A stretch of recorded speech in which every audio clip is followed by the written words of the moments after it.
No.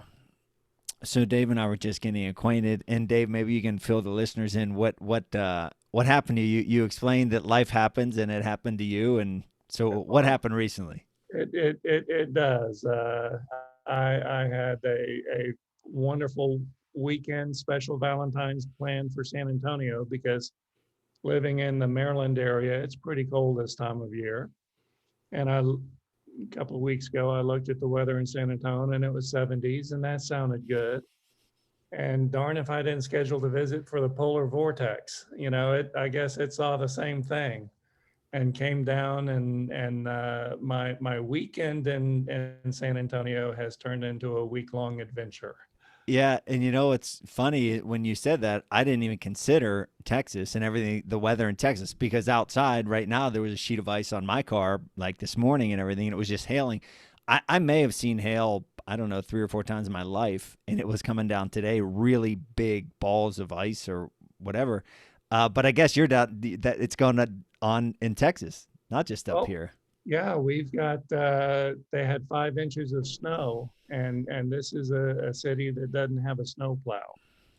And so the stores are closed, and it makes it a memorable adventure.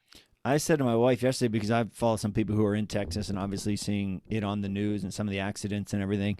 I thought it was interesting, growing up, and if you're in Maryland and you work in Maryland, you're familiar with driving in slush and ice and snow, etc. And I know I just kind of take that for granted that you have an awareness of snow and ice, and you Mhm. develop a skill set, I guess, driving. But people who never experienced that have no idea. Like they don't have any of that intuitive sense. Yeah, well, in San Antonio, a good many of the highways are elevated, and so if they're above ground, they're the first things to freeze. And so you just need to be smart and stay on the ground, Yeah. and you'll get where you're going to go.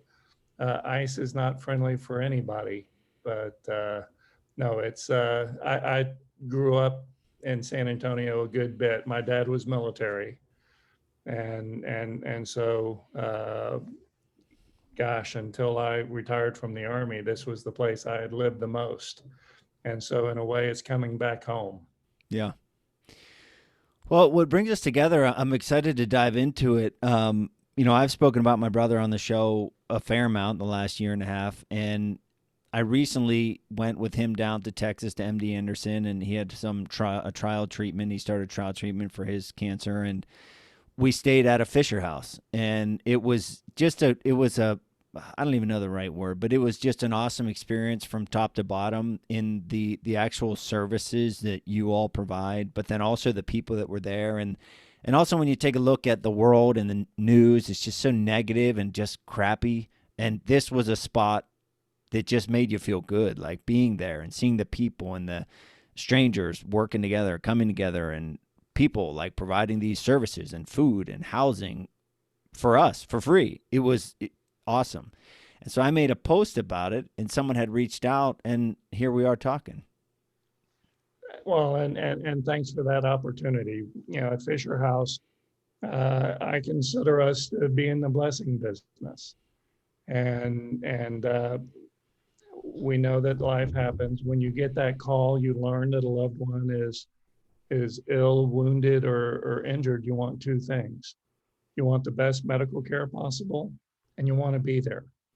And the military and the VA healthcare systems provide the best healthcare in the world. It's absolutely world class. Having a place for families to stay is a little bit more of a challenge. And that's where we can come in and make a difference and be part of the solution.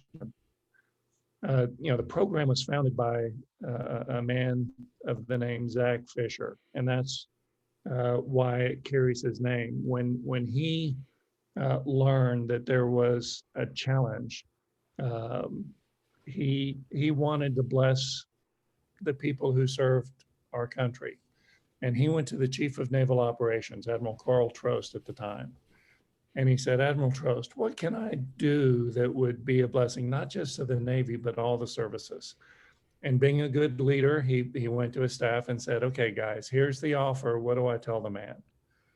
And being a good man, he went to his wife and asked the same question. And she remembered a medevac helicopter landing at Bethesda. And out came the patient.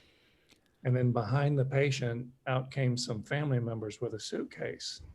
And she thought, man, here in Washington, D.C., where are they going to stay?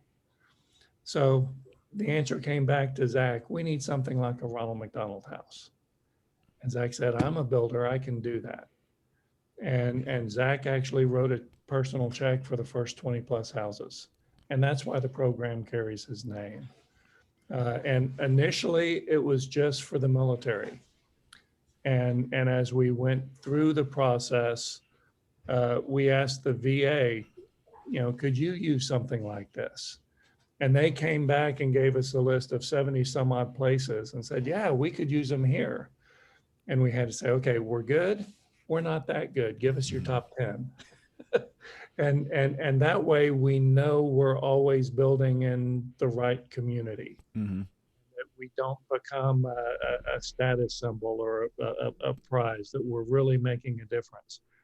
And the program itself is a great private-public partnership, because what we do is we submit a proffer offering to build a completed guest house to be known as a Fisher House, to house the families of those receiving care at that medical center. And in return for the gift, the Secretary of the Army, the Navy, the Air Force, or Veterans Affairs agrees that they will operate and maintain the house in perpetuity. And that lets us go and bless the next community on the list. So today we've got 91 houses. We've got them all over the world, all over the United States. We've got 2 in Germany at Landstuhl Regional Medical Center. We've got 1 in the UK at the Queen Elizabeth Medical Center in Birmingham, England. And we're on the road to 100 houses and beyond. In those communities that the Fisher houses are built, so I'm trying to grasp my understanding of it. It's not necessarily to VA or military hospitals, correct? Well, the gift is to the military or VA, because what we do is we build it on federal land. Okay. And that allows them to care for it. Okay. And then with the different houses, Houston, for example, is a world mega center for healthcare. MD Anderson, there's no other place like it, as you know. The primary purpose is in Houston to support the DeBakey VA Medical Center, but with 3 houses, they can,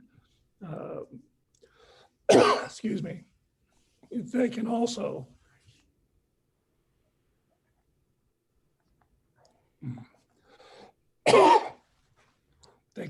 support No worries here. other hospitals in the area. Sorry, just got a frog. No worries.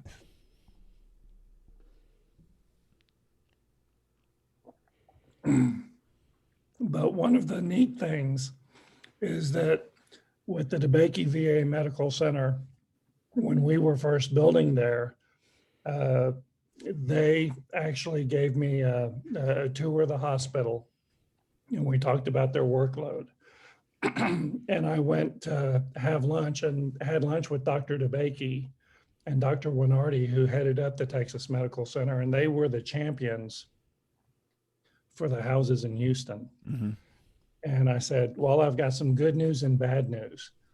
The good news is you've justified a house. The bad news is you've justified 2 houses. Yeah. They said, well, let's build 2. And at the time, the original houses, when Zach was building them, they were 5,000 square feet and could accommodate 8 families. They have, because of Houston, the piece of land that was available wasn't big enough for 2 of our original houses. So we increased the design, developed a 16,800 square foot house that could accommodate 20 families. Mm-hmm. And that became one of the standards for the future and allowed us to bless so many more families. Because in the original design and when the program started, healthcare was much different. I mean, if people were compromised and needed a little bit of assistance getting around, they were going to be an inpatient. And the families were young and healthy, and it would be no problem for them to use stairs and this, that, and the other. And what we've learned, uh, healthcare has changed so much that they're going to discharge the patient as soon as they can. And so much of healthcare is now provided as an outpatient rather than an inpatient. And so to have a place that can accommodate their needs, there's no medical care provided in a Fisher House, but they're close enough to the medical center that the whole family can be together as they go through. One of my first visits to Houston, and the thrill of what I get to do is meeting the families when I go out and visit. And as I was meeting the guests, and it was the first house we built in Houston, and it was a young Vietnam vet, and he said, "Mr. Coker, I just want to thank you for saving my life." I said, "Excuse me, can you tell me a little bit more?"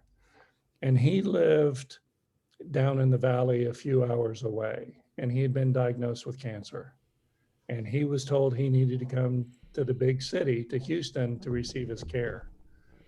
And he said, I didn't have the means to bring my wife and stay there for 6 or 8 weeks. And I knew I wasn't going to come without her. So I was just going to accept what time I had left and be together. And then he learned there was a Fisher House, and he could come and he could have her by his side. And that day he had seen the doctor, and they said, "You're in remission, you can go home." And so, it does change the decisions, it does change the options, and it allows the family to be together at a time when families are fragile. The when we were down there, the thing that I noticed, and I would surmise it's situational, it's different at each place, also with timing of COVID, etc. But the fish house, and there's three in Houston now, correct? Correct. Yeah. So we were in, I forget which number, but it was like there was enough for us anyway. Again, this would change, but for us it was nice because there was enough privacy in that you might not see anyone in the stairs or anyone, and then you could go down to the eating room and see no one, or you might see five people. But so it was like we could be alone, my brother and I, or we could be together with other people. And like part of the alone together, you hear that a lot because of COVID. But like part of the nice thing about when we were at the fish house is we'd be in the room, in the dining area. Obviously, everyone's spaced apart. Sometimes I could be over here and you could be 20 feet or 20 yards away over there. But even just like knowing that, okay, like there's someone here. I know that I don't know their story exactly, but I know they're going through some stuff because that's why they're here. And that just kind of added an element of comfort as well. So that was a cool side benefit of it. Well, and think about the program itself was designed in peacetime. It's proven invaluable in war. And there were so many people who came back with amputations, and that's a time when you're just struggling, but there's somebody else in the house dealing with the same thing, and they're a few weeks further along, and you see the progress they've made, and that gives you confidence that I'll be there. Mm-hmm. And it gives you just a little bit sense of stability. The magic room in my mind is the kitchen. And you do have those places, a nice suite where you can go and be alone and be in a quiet place, and the living room is typically a quiet place for folks.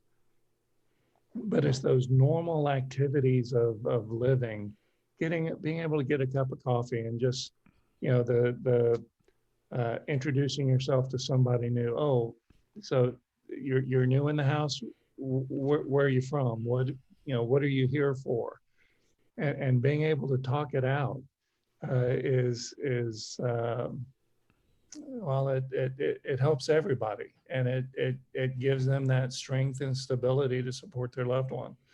I remember one time being in Walter Reed, and in this case, the young soldier was having a problem with his eye, and he had gotten shrapnel, and they were doing a test to see how, was he able to keep enough pressure in his eye to keep the eye. And the aunt was his loved one, because we don't, we say the houses are dedicated to our greatest national treasure, our servicemen and women and their loved ones. We don't define who the loved one is. It may be a spouse, it may be a parent, it could be a buddy, it could be a brother or a sister. That's up to them, who they want to be there for their support.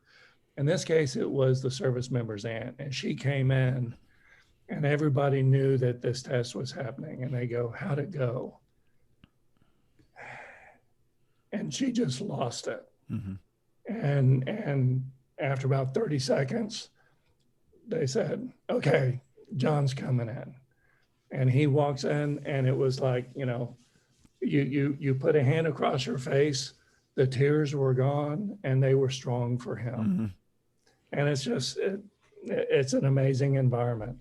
Not all battles are fought on the battlefild. Yeah. And this is a place where you can be there with your buddies who are going to hold you up. And the another a couple cool aspects of it, and I've done a few different things in my life where you take strangers and you put them together, and then you're like, oh, I guess we know each other now. You're in that like intimate environment. But some of the cool things that we felt from it, I mentioned when I did a solo episode about our experience. There were I don't know, probably 10-ish people that we would see on a regular basis, and two of them were, I suppose they could be my mom. And you could just tell that these they were there. And they, I know the one had been there 6, 8 months, 10 months maybe. And there was another woman and her husband there who were there for just under that. So they were there for a long time, and they would kind of do go back home for a period of time, come back, because they lived 5, 6 hours away. But it was like you kind of assume these responsibilities and rules ROLES that you do like at your house. Like I could tell like these women, they were like, they were caretakers, and they wanted to help me and my brother as if they were, we were kids and they were our moms. So they even went so far as to fold my laundry the one time, because we had gone out to get something and come back, but they would label our food for us if we were out. So it was just really neat. Like, and the diversity of people, right? The every aspect of diversity. I'm talking age, I'm talking location, I'm talking color, I'm talking everything. And like none of it mattered, because you were all there for a specific purpose, and there was unity, and it felt good. Like one of the things that I noticed, and I almost feel bad for saying it, but when my brother was first at UPMC in Pittsburgh, when he first got diagnosed, we stayed in a family house there. And I always almost felt guilty, because I don't want to say I liked going, but when I was there, I felt like a peace, because your purpose is 100% right in front of you. Like non-meaningful stuff just goes away. You don't even care about anything unless it's truly meaningful. And that feeling is the type of feeling that, I got down there as well, where it was like, okay, first and foremost, we're people, we're hurting, let's help each other. Boom. And then that becomes your purpose. And in that sadness is fulfillment of that purpose. You need to be free to focus on the healing process, because that's all that really matters. If you look at Fisher houses,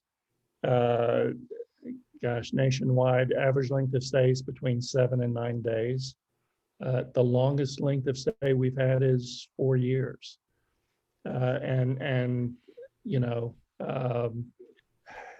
the signature wound of the operations, the wars over the last 20 years is polytrauma, which means essentially more than one system has been affected, and it just can take a long time to recover, because you may not just be an amputee, but you've got burns, and they may be trying limb salvage, and there are people with chronic conditions that are always going to have to come back and be evaluated and see what the progress is.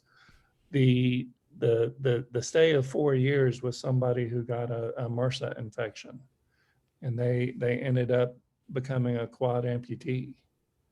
And I would go back and visit that house and run into her periodically. And the last time I went back there, uh, she had prosthetics, and she stood up with me and helped cut the cake for a celebration of the anniversary of the house. It's just an amazing thing to be able to watch. And the last thing we want anybody to worry about is the cost of being there. Another exciting aspect about the Fisher houses is they become a catalyst of support from the community. The people in Houston aren't able to stay in that house because they live there. They don't need the house, but they want to make a difference in the lives of the people who are staying in the house. And it's a great way to show you care about the veterans. And when you do something, you one of the things people do the most in normal times, pandemic times, it is cut back because the ability to have volunteers has been eliminated in many places. And in normal times, a group, be it a church group, a veterans group, a company at large, they'd come in and provide a meal. And when you do that, you're not only doing a nice thing for somebody, taking a burden off of them for that day, you're getting to hear their stories. And it's just, there's a cliche, the more you give, the more you get. Mm. Well, at Fisher House, that's true. I mean, you think you're doing something nice for somebody else, and it comes back at the end of the day, they did something for you. Yeah, that was one of the another one of the cool aspects of it is the meals. There were several nights where there'd be a sign up and say so and so's providing food tonight, but we'd come home and there'd be like this the one I don't know if it was it was brisket, but I was in Houston and it was It's brisket. Texas. It's got to be brisket. Yeah, it was like holy smokes. And again, we didn't pay for it; it was there for us, and actually had our names on it, thanks to the Rosa and Gloria. But it was just another little added kind of like I don't know, just a nice thing, a meal. Ah, okay, it's here. We don't have to worry about anything. Yeah. Um, Well, in times of stress, there are some people who take on that role, and they're going to do the cooking for everybody. And that's great for those of us who are really good eaters. yeah, I am a good It's eater too. just a beautiful relationship. I always feel bad, but I love being in. I grew up in a house where it's like my mom is of Italian heritage, so your eating is their pleasure, right? So it's just like I'll take as much as I can. What is your official role at the Fish House organization, and then what's your story of getting there of starting your working with them? Well, I have the privilege of being president of the foundation, and I've been with Fisher House now 27 years. I was an Army healthcare administrator, uh, and uh, my why Fisher House is meaningful to me. When I was a young captain, I was stationed in Germany and got a phone call one time, and my mom was diagnosed with cancer. My dad had served in the Army Medical Department, and one of the people that he had worked with was commanding Walter Reed. And they had seen the local physician, and the prognosis was not good. And so my father reached out to uh, General Malone, who was commanding Walter Reed at the time, and he said, Lou, Virginia's got cancer, and I'd like to get a second opinion. Who's got the best program in the Army? And he said, well, we do here. And I'll help set up the appointments, but there's one condition. You're staying with me. And he opened up his quarters, his house, to my folks at a time when it meant the world. Hmm. And hearing that story that was, gosh, that was back in 85 timeframe. Fisher House had not been developed yet. We began in 1990. Uh, Fast forward to 94, 93, 94 timeframe. We were at Fitzsimmons, where I was stationed. We received the gift of a Fisher House. And on one end of the parade field, they were building this nice big house. And the first question everybody says, why are they building the general a new set of quarters? You know, and you say, what is that going to be? And they go, oh, it's going to be a Fisher House. Well, the next question is, what's a Fisher House? Because this was one of the early houses. And they told me, and I remembered what the Malone's kindness meant to my folks. And I went to the chief of staff and I said, boss, I'd like to be a part of it.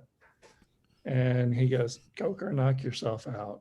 And so I created a local support group to help the house, and was involved at that time. The Army didn't provide managers for the houses. So my wife at the time volunteered to be the manager. Well, if she volunteers to be the manager, you're number one volunteer. And That's so, how it works. Yeah. yeah, help establish the house there.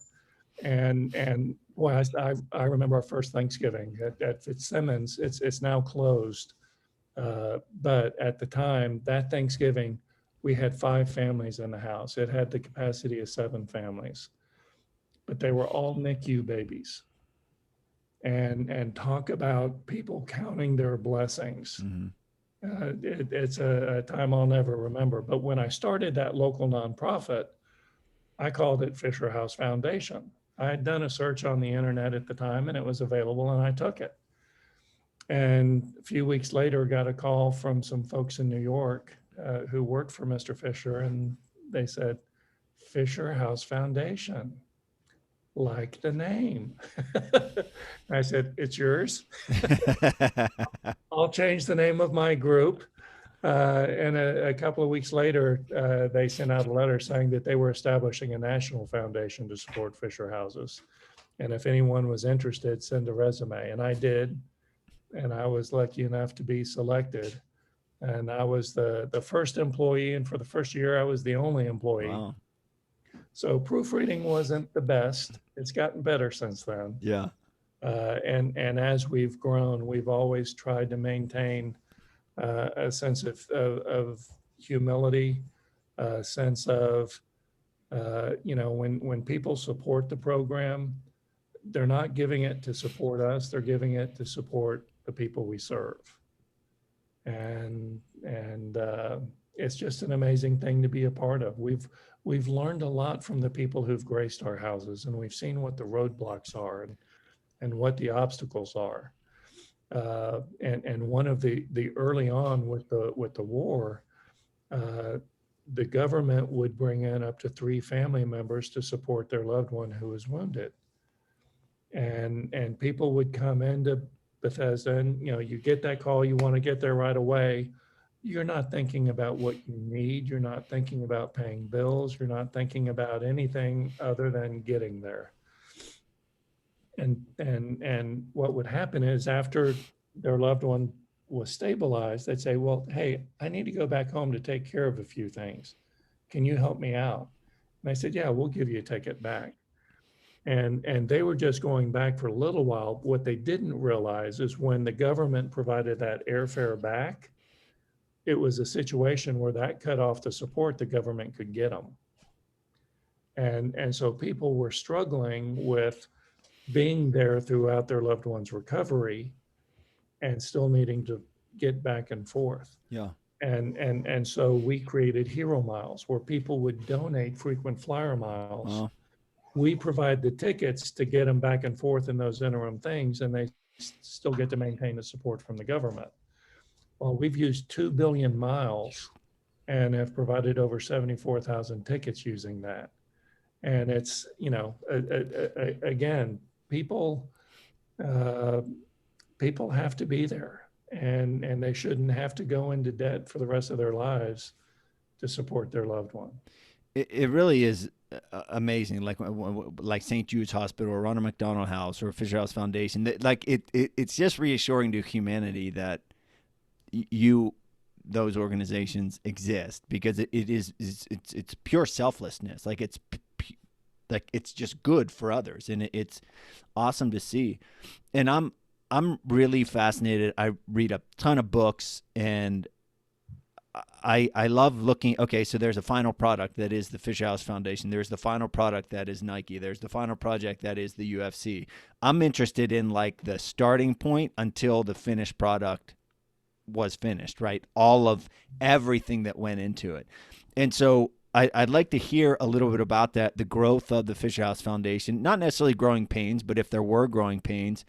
But also, it's a neat, like, I'm fascinated by the idea of, building something and like you have a vision for it, but then it also has to connect with what they, meaning the customers, the clients, the whatever need.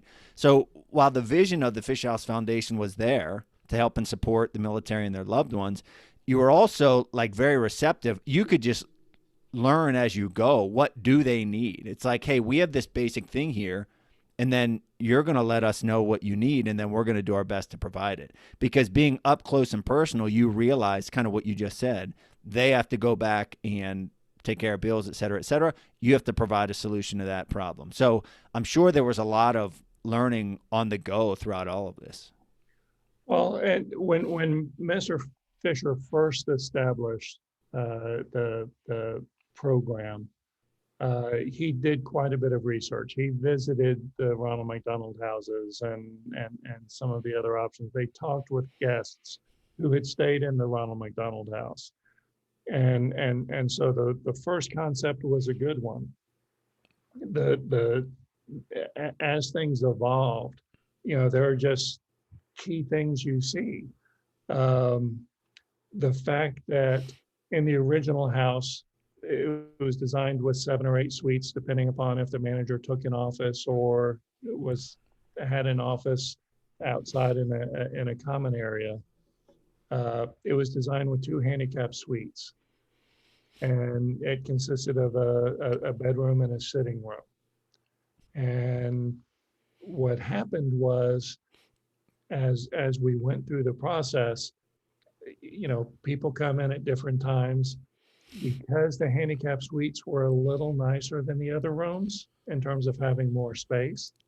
When somebody moved out, one of the other families would bake a tray of cookies and say, "Oh, I know the Joneses are moving out. I'd be happy to move into that room just so you don't, have to worry about who else to put in there." Yeah. And it became a little bit of a political Yeah. challenge at times and something you don't want in the house. So uh, we made all the rooms the same and increased the number of rooms. And and then the next issue was, I remember being in Walter Reed, and people would be so severely injured they'd be in a medically induced coma maybe for weeks. And so they at some point their body had healed enough, they'd bring them out of the coma. And as they continue to progress, the first time you leave the hospital, and the family member's been there the whole time, when you're able to leave the hospital, it's on pass for a few hours, and they want to go see where their loved one's staying. And this one time, a wife was bringing in her husband, who's a double amputee, and it was one of the original houses. And in that design, there were 3 rooms downstairs and 5 rooms upstairs. And this wife had a room upstairs. And the other people in the house said, "You know what? We know you've got a room upstairs. If you want to have some alone time, we can get a bed sheet and we'll carry Joe up and you can have some alone time." Well, you hear that and you say, "You know what? Maybe these homes need elevators." Mm-hmm. And maybe every room needs to be wheelchair accessible and not just 2. And maybe we need more bedrooms. And if you have more bedrooms, You need a family room off the back because you just need more space to hang out. And so as we were approached with each of these challenges, I think we've come up with the right solution. The other thing that Zach always told us is, you know what, these people are my guests, they'll be kept to my standard. And so they're upscale homes. The idea is when you walk through the door of a Fisher House, you're going to know that there's somebody who cares about you, who appreciates your service and wants to help you in time of need. I remember one time we were building on an Air Force installation, and they gave me a manual about that thick and say, here are the Air Force standards for building a building.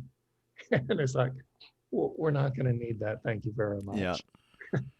Because in their standards, in Houston, you've got a beautiful kitchen, two sets of everything, granite countertops.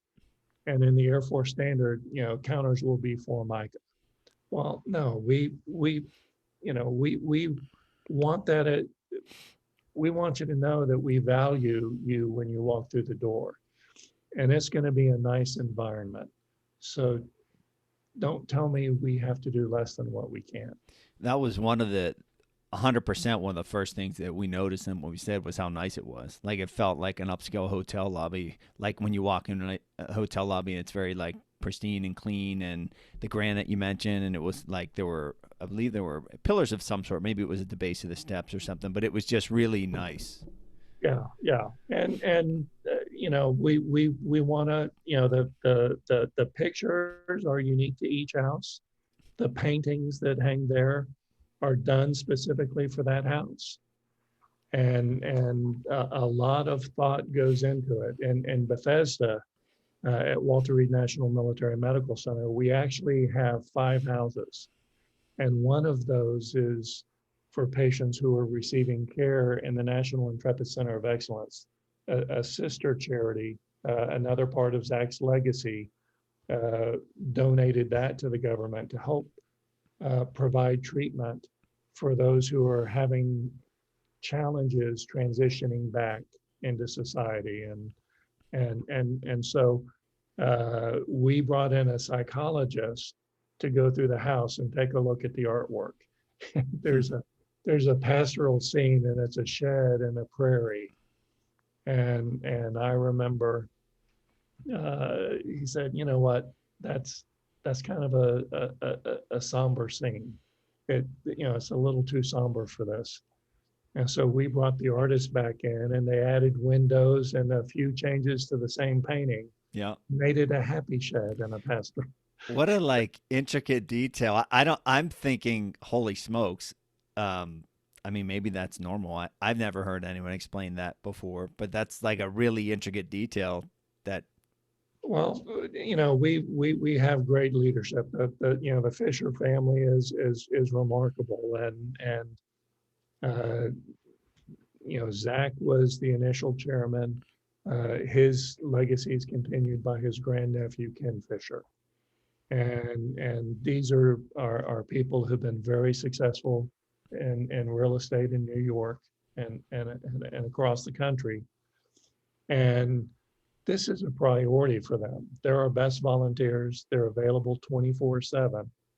They can afford to have gatekeepers, but there is none when it comes to Fisher House. It is, in many respects, uh, I think they would consider it their greatest accomplishment, simply because the contributions and the difference it's made for so many families. and some of the a fair amount of people who listen have had experience with illnesses in their family and or death. Some haven't yet and will, and some never will, fortunately. But some of the things that you don't think about that I never thought about that the Fisher House and other family houses will take care of, that Dave, you mentioned the bills, having to go home and pay for the bills and or get all that stuff organized. I remember there was one instance, my mom and my brother got sick at the same time, and they were both at UPMC. And one like random thing you'd never expect is her debit card expired, the cell phone bill didn't go through. Someone had to get into her account and update with her new card. And that was just like a one of a million random things you have to take care of in instances like this. So having a place like the Fisher House to just not have to worry about the extra bills, the extra $1,000 or $10,000 or however long you're staying there for 10 months at a time.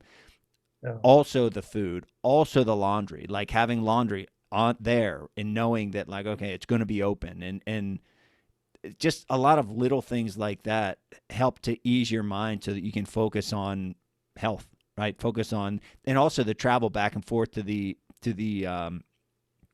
hospital.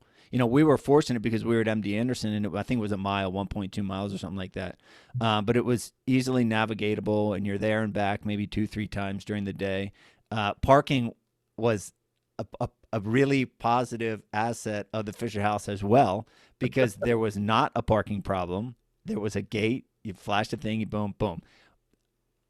We've had to pay a lot of money for parking garages at various places and or keep your blinkers on, and so it's just that was a nice and again, maybe that's not always the case, but it was for us. And I know that being able to park close to the house, knowing there's a spot. And actually, we were down in Texas. I guess there was a cold front back in January, not quite snow, but it was very cold as well. So Yeah. having that added parking there was just a nice little benefit as well. Well, we try to think of all the challenges and probably in doing what we do, the biggest challenge is blending the speed at which we operate with the speed at which the government operates. Typically, to build a building in the government is a 5-year process, and it's very, very deliberate. Um, we can do it within a year, and there have been places where they didn't have sufficient land available upon which to build. And so we've identified those locations, and the VA will work to acquire land. Sometimes it's requesting it. Um, Gosh, when Eisenhower was president, he instructed all the VAs, okay, take a look at your land. If you have land you're not using, give it away. In Kansas City, where we're building now, they gave land away. It became a city park. The city had never really done anything with it. So the VA simply went back and said, could we have that land back? And it took maybe 18 months to get the paperwork done. And once they did, we could come on site and build. Yeah. But it's understanding the process, giving it enough lead time, understanding that, okay, we've got 4 locations where things are moving, but we can't count on when they're going to finish. We just need to be ready to respond. Yeah. It reminds me also of Milton Hershey. So that where I live in Hershey, PA, there's a Milton Hershey school, Hershey, founder of Hershey chocolate, etc. And it rings like we mentioned Ronald McDonald, Hershey. It just has a similar feel to what we're talking about here. Now I've talked to, again, I made an episode and then a post on my Facebook, and then someone reached out to me, and then I've been connected with a few different people, Michelle and Christy and yourself, the names that I remember and directly connected with. I talked to Michelle a little bit about what she does, right, with PR and media, and I'm talking to Christy about developing some things about my brother. So speak about kind of that side of it. I work with an organization that's called Veteran Last Patrol, which I connected Michelle with, but they're a small organization, and bringing friends to veterans in hospice is their mission. And hearing, talking to Claude early on in his development, like it's not easy to build, right? It's not easy to acquire either more awareness, more eyes and ears, money. It's difficult. So talk about that side of it with what you do behind the scenes and or upkeep to keep getting your message out there. Well, it's an interesting challenge, because when you start to be successful, there's a tremendous urge and a temptation to try to be all things to all people. And I just don't believe you can. You've got to maintain a purity of purpose. And you need to identify what the parameters of what you're going to do. At the heart of what we do will always be the network of houses, but we have expanded where we see challenges that aren't being met by anybody else. If there's you think of who the big military charities are. You think of the USO. You think of Wounded Warrior Project, and they do an awful lot of things. We don't want to be them. We're Fisher House, and we have our own personality. Um, we don't do direct mail. I don't like getting it. Why would I send it to you? Yeah. And yet so many organizations do, and it's a natural way for folks to grow. Uh, we don't pay for a lot of advertising. Again, that's is certainly an effective way to get your story out. Uh, but I believe that by providing services, we are getting the word out. The fact that we were able to help you and your brother, and you're helping us with that awareness piece. I boy, there's just sometimes when I operate by faith, I don't know when the Mm-hmm. blessing is going to come back, but if you're doing the right thing, I think the right things are going to come back to you. And so we look for unique opportunities to tell the story. We look for those areas that we think there's going to be a synergy.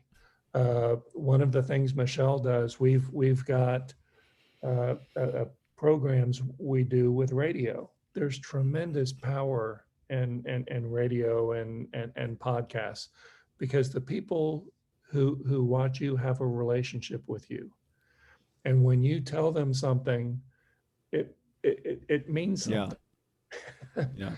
And so one of the things we do is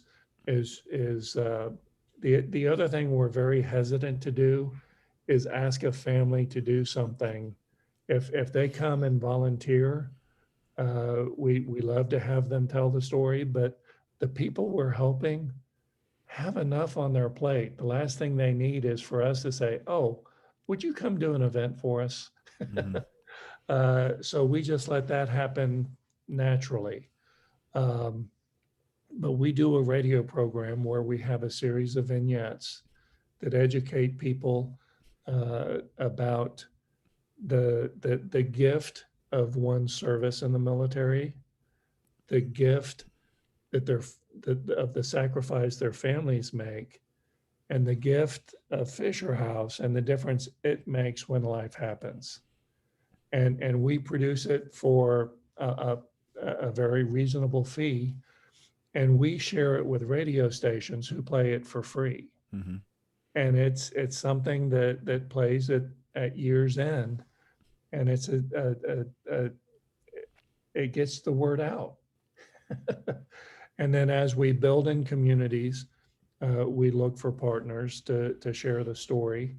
Um, but we get a lot of calls saying, "Hey, you can, for only $9.95, you can buy this ad and that ad," and we let them know, if you'd like to give us an ad, we'd be happy to work with you, Mm-hmm. but we just don't buy it. And so the challenge is to find creative ways to tell the story, and those groups that are going to be willing to tell the story for you, so that again we can put the money into building houses and making a difference. Yeah, that's such a, as someone who's building and trying to build, those things you're talking about with the paid advertising and the direct mail, it's like it's the worst stuff in the world. I do not love it. But for me now, here and now, it is a necessary part of my business. But I can tell you, I do believe in what you're saying is that if you provide, I liken it all back to wrestling, right? Wrestling, you're a state champ because you're the best, because you worked the hardest and you won, period. There's no promotional whatevers. There's no lose and come back. No, fighting is that way. Fighting, if you can create enough of a ruckus, yeah, you can get back in the limelight. Wrestling is very true and very direct. Like you're there, you win, you worked hard, you're the best. From a business standpoint, I do believe in what you're saying that if you provide something, if you do enough good, it'll come back to you. And it's cool to see that. I mean, again, Hershey, Milton Hershey, that's the foundation of kind of his ethos as well and what he built. So it's cool to see that working and see that be such a paramount part of how you build and how you grow. Well, we're not into kingdom building. We're gonna add staff as we need to, and we're up to 26 employees from the original one. But it has allowed us to meet more needs, and at the same time, you there aren't many networks of comfort homes, hospitality houses, whatever you'd like to call them, that are as big as our network. And an important distinction: we say our network. We built them. We gave the gift, and it's a public-private partnership. But it's become a part of the fabric of military and veterans healthcare. Chances are, people don't appreciate the teaching aspect that goes on with VA medical centers. And chances are many of the physicians that your brother may have seen at the Texas Medical Center are on staff at the VA too. And I'll bet you certainly more than half, maybe 75% of the physicians in America have gone through an internship or some training at a VA hospital. Mm-hmm. And that's a contribution the VA makes that most people aren't aware of. And how many volunteers? You mentioned 26 employees. Do you have a count of the number of volunteers you have? It varies by location. One of the great strengths of the program is that we have a design that's flexible enough to meet the needs of the community.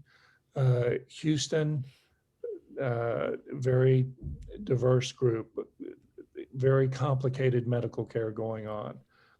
You go to Fort Campbell, Kentucky, or Fort Hood, Texas, it's more of a community hospital, and it is essential care, but not as complex as what you would have in Houston or one of the other locations. So the criteria and who a Fisher House helps, what services they're seeking, is different with each location. And the heroes of the program are the managers, Frank Kelly in Houston. Mm. And I smile. I smile when you say his name. It was funny during the registration process. We went down there, and my brother, again, there's a lot of logistical stuff for people who aren't, and it's not like I'm a year and a half experienced into this, but there's a lot of logistical stuff you have to worry about, not just the personal stuff, but also insurance and behind the scenes stuff, right? And so when we flew down to Houston, we did our first night, we stayed in a hotel because he was I don't know how, someone told him about Fisher House. He called someone called him, etc. And then our kind of check-in process, I'm using quotes, it was so easy. It was almost like, do they know we're here? I mean, we talked to him. Yeah. We have our key, but that was pretty simple. And it was like, when are we checking out? I don't know. We're here. And that, Well, and when you check into a Fisher House, you're there until you can go home. yeah, that's what we thought. That's what we assumed. Yeah, yeah. And one of the things to remember is that with these houses being on military bases and the like, just because your son or daughter is in the military doesn't mean you understand the system. And so the manager, they are our hands, they are our hearts, and they're the ones who have to be the translators, so that when they say, okay, well, Charlie, what you need to do is take the 2496, go over to pad and see, and they use all these acronyms you may not be familiar with, and building numbers you don't know where they are, or offices, and so they've got to translate. And then at the same time, if you're celebrating a birthday, A lot of times they'll say, okay, well, do you want to, or somebody celebrating an anniversary, a husband and wife, they help recommend a place to go. Here's what we can do. And sometimes, I imagine while you were there, somebody might have had a birthday and the whole house celebrates. Yeah. And groups will come in and they'll make Easter special or Christmas special and the different holidays.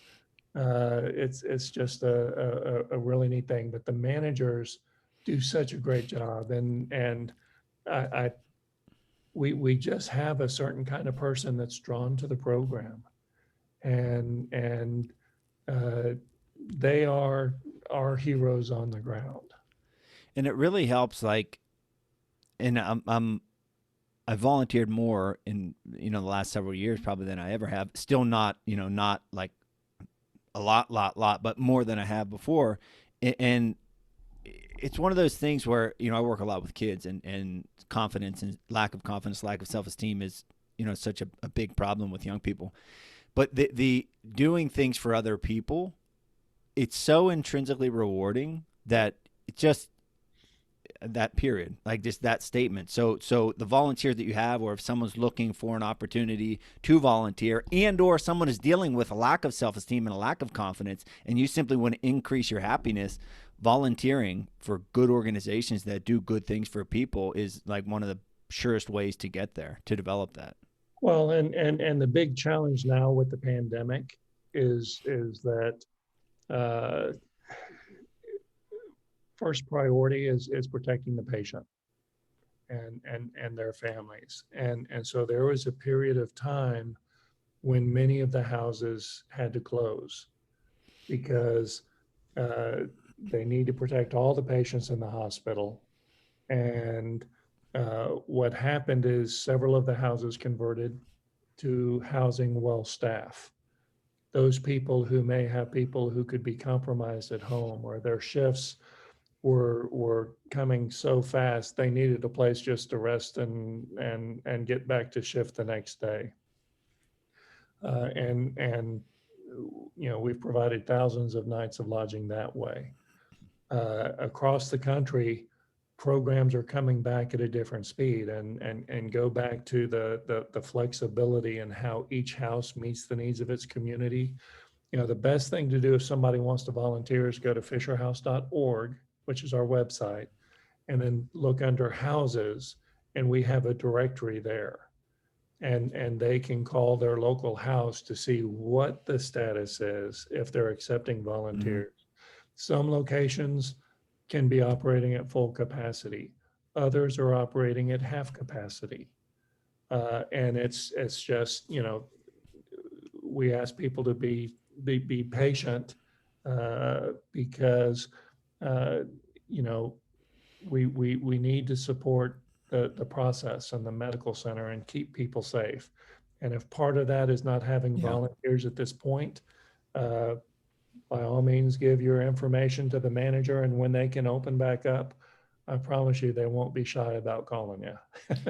Yeah, that was another thing that struck me. There was a sign on the door, and I forget, honestly, it was statistics, and I honestly don't even remember what the statistics were, but I remember thinking, when COVID hit, there are, obviously, when anything happens, there are certain sectors of people who are at the forefront, or maybe not in the forefront, or last in line, first in line. My first thought was kids, like school, kids, social and emotional problems, challenges. And then when I was down at the Fisher House, again, this just awareness being there made me realize, oh my gosh, what a sector of the population that needs help, right? And when I say help, it just camaraderie, communication, conversation, maybe lodging, because a lot of those familial or group interactions, they had to either stop or be limited. And then it's like, where's that support coming from? How are they dealing with these life and death when, like, loved ones is so important, and or just camaraderie, not being alone, is just like, it's a huge, um it's necessary, and to see that not be able to take place is just like heart-wrenching for those people. Well, and the managers again, they have gotten people into the local schools. They have helped with homeschooling, and of course today so many people are doing virtual schooling that presents its own challenge. Mm-hmm. Uh, but the great thing about Fisher House is you're not isolated.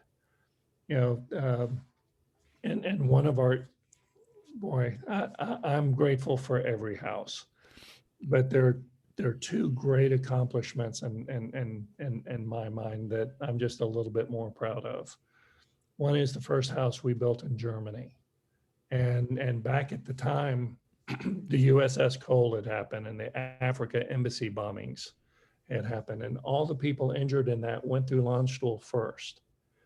And so we reached out and we said, you know what, we need a house over in Europe, and we worked with uh, the army in Europe, and they worked with the German government, and we were able to build a house there in Landstuhl that opened in June of 2001, just weeks before 9/11.